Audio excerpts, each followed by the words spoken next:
प्रस्तावित सैनिक टाकळी एमआयडीसी रद्द करण्याच्या मागणीसाठी 9 ऑगस्ट क्रांतीदिनी आमदार राजेंद्र पाटील यड्रावकर यांच्या कार्यालयावर सैनिकी टाकळी पंचक्रोशीतील नागरिकांचा भव्य पायी मोर्चा काढण्यात येणार असल्याची घोषणा सैनिक टाकळी जलजमीन जीवन बचाव कृती समिती व समविचारी पक्ष संघटनांनी पत्रकार परिषदेत केली।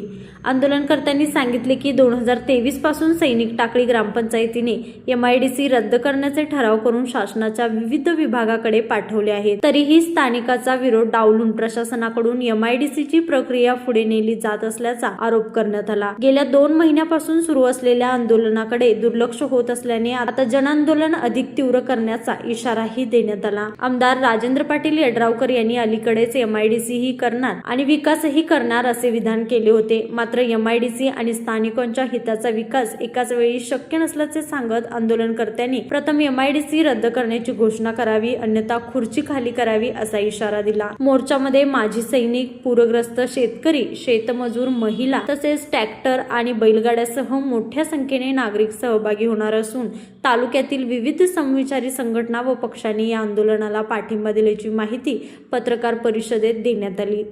प्रकाश खोत सेवानिवृत्त और टोटल 2 महिन्यापासून आम्ही ह्या कार्यात्मय आहे की एमआयडीसी हटाव हे प्रकरणासाठी, तर याच्यावरती कोणतीही दाद घेत नाहीत।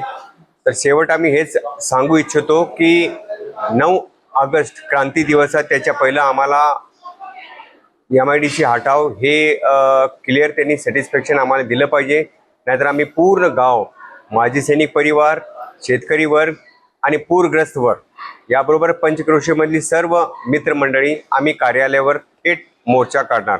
जय हिंद, जय भारत। परवा टाकळीतल्या काही लोकांना घेऊन त्याने असं स्टेटमेंट केलंय की मी एमआयडीसी पण करणार आणि त्यात आम्ही आरक्षित त्या सैनिकांसाठी सुविधा पण निर्माण करणार।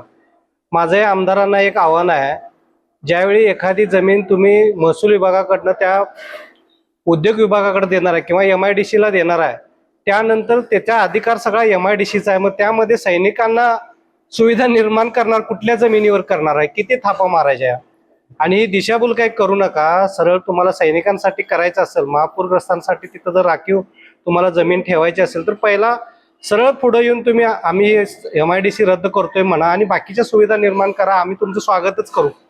पण 9 तारखेच्या आज जोपर्यंत तुम्ही एमआयडीसी मी रद्द करत नाही म्हणत नाही, तोपर्यंत तुमच्यावर मोर्चा येणार आहे, हे डोक्यात ठेवा। आणि कुठल्याही परिस्थितीमध्ये तुम्हाला इथं टाकळीकरांना एमआयडीसी लादता येणार नाही, हे आमदारांनी ध्यानात घ्या।